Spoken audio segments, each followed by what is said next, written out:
둘째 불임을 막기 위해서 우리가 좀 어떤 거를 예방하면 좋을지 방법들 좀 말씀해 주세요. 이 2차성 불임이라고 불리는 둘째 불임은요, 가입력이 감퇴되었기 때문에 나타나는 경우가 제일 많습니다. 이러한 둘째 불임을 예방하기 위해서 몇 네. 가지 생활 수칙, 노력이 필요하는데요. 뭐 크게 어렵진 않습니다. 제일 중요한 거 네. 터울을 줄여야 되겠죠. 2년 이내가 제일 좋은 것 같습니다. 아. 그리고 출산 후 건강한 생활 습관이 중요합니다.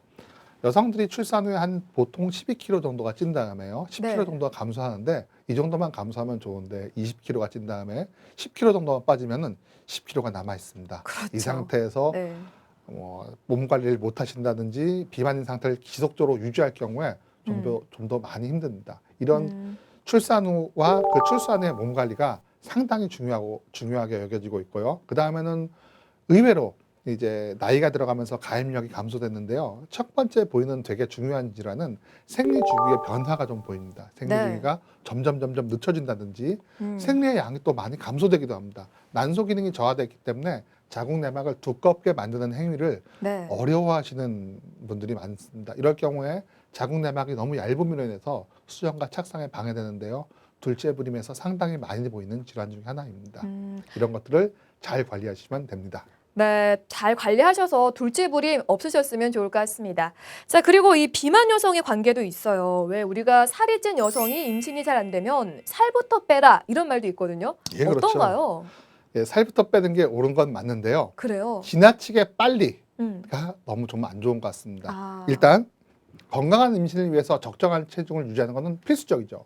너무 심한 과체중이라든지 너무 심한 저체중 모두 생리와 임신율을 저하시키기 때문입니다. 음. 전반적으로 비만 여성 그룹이 정상 체중 여성 그룹보다 임신이 지연되는 것으로 나타나는데요. 네. 일부 다당성 난소증과 같이 배란 장애를 동반하고 있는 여성은 체중 감량이 배란 기능을 촉진시키는 건 맞습니다.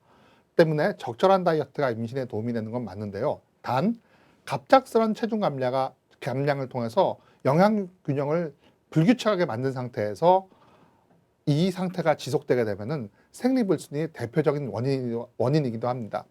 심한 다이어트로 인해서 장기간의 무월경이 발생되는 경우는요. 네. 인간의 몸은 항상성을 유지하려고 합니다. 즉 인간의 몸에 최적화된 상태를 만들려고 그러죠. 네네. 영양 공급이 지나치게 주어질 경우는 여성 호르몬의 그 생성 비율도 줄입니다. 주인님 위급한 상황입니다라고 선포를 하게 되죠. 네. 그 6개월에 걸쳐서 5에서 10% 정도의 가벼운 체중 감량, 네. 운동과 먹을 거 드시면서요. 네네. 먹을 거 안 먹으면서 하는 다이어트는 절대 옳지 않습니다. 먹을 걸 드시면서요. 적절한 운동을 하면서 하는 다이어트가 가장 좋습니다. 명심하세요. 네. 과체중도 나쁘고 저체중도 나쁩니다. 그렇지만 체중을 정상화시키기 위해서 지나치게 굶는다든지 너무 빠른 속도로 체중 감량을 하는 것은 네. 이 자체로도 문제가 되고요. 임신을 앞두고 체중을 조절해야 된다면 가급적 전문의의 진료 이후에 어느 정도 체중이 조절이 필요할지를 의학적으로 잘 판단한 이후에 그 다음에 인체에 무리를 주지 않는 선에서 다이어트를 하는 것이 제일 바람직합니다. 그러니까 무리한 다이어트는 일반 여성들도 마찬가지겠지만 출산을 한 산모들에게는 더 하지 말아야 되지 않을까라는 생각이 들고요. 평소에 건강 관리를 정말 잘 해야 되지 않을까라는 생각도 더불어 해봅니다. 예, 자, 이렇게 몸이 잘 갖춰져 있다면 사실 가장 좋은 거는 자연 임신이잖아요. 그렇습니다. 우리가 자연 임신을 하기 위해서는 좀 어떤 것들을 준비하는 게 좋을까요? 동의보감에서는 임신을 하려면 여자는 월경을 고르게 하는 것이 중요하며 남자는 정기를 충실하게 하는 것이 중요하다고 말해왔는데요. 네. 예부터 건강한 임신을 위한 준비가 있었던 것입니다. 요즘의 건강한 임신은 아주 간단한데요. 제일 중요한 것은 금주와 금연이 되겠죠. 거기다 음. 커피, 콜라, 카페인 등 이런 섭취는 좀 더 줄이시는 게 좋습니다. 네. 뭐 영양 잡히고 균형적인 식사라는 것이 중요한데요. 네네. 난임 가이드에 보이는 가이드의 얘기를 말씀드리면은 너무 지방이 많은 음식은 좀 피해 주시는 게 좋습니다. 아, 그래요. 예, 단백질 자체는 좋습니다. 물론 네. 동물성 단백질만 지속적으로 너무 많이 섭취하는 건 옳지 않고요. 네. 식물성 단백질이나 적절한 양의 유제품을 통해서 네. 그 단백질을 섭취하는 것들이 좀 더 바람직하다고 되어 있습니다. 종합 비타민 섭취도 권유드릴 말인데요. 다만 고농도의 비타민 A는 태아 기형의 우려가 있으므로 임신 중엔 섭취를 좀 적당히 하셨으면 좋겠습니다. 충분한 양의 야채와 과일만 드시더라도 특별하게 비타민을 드시지 않으셔도 괜찮습니다. 식물 보충제 및 식물 유래 보충제를 투여하는 것도 괜찮은데요. 철분 보충제라든지 엽산 이런 것 또한 전부 다 좋다고 알려져 있습니다. 알겠습니다. 생활 속에서 크게 어렵지 않게 실천할 수 있는 것들이니까요. 메모해 두셨다가 꼭 한번 실천해 보시면 좋지 않을까라는 생각이 듭니다. 자, 마지막으로 지금 이 시간에도 난임 때문에 많이 마음고생하실 난임 부부들을 위해서 당부의 말씀 부탁드릴게요.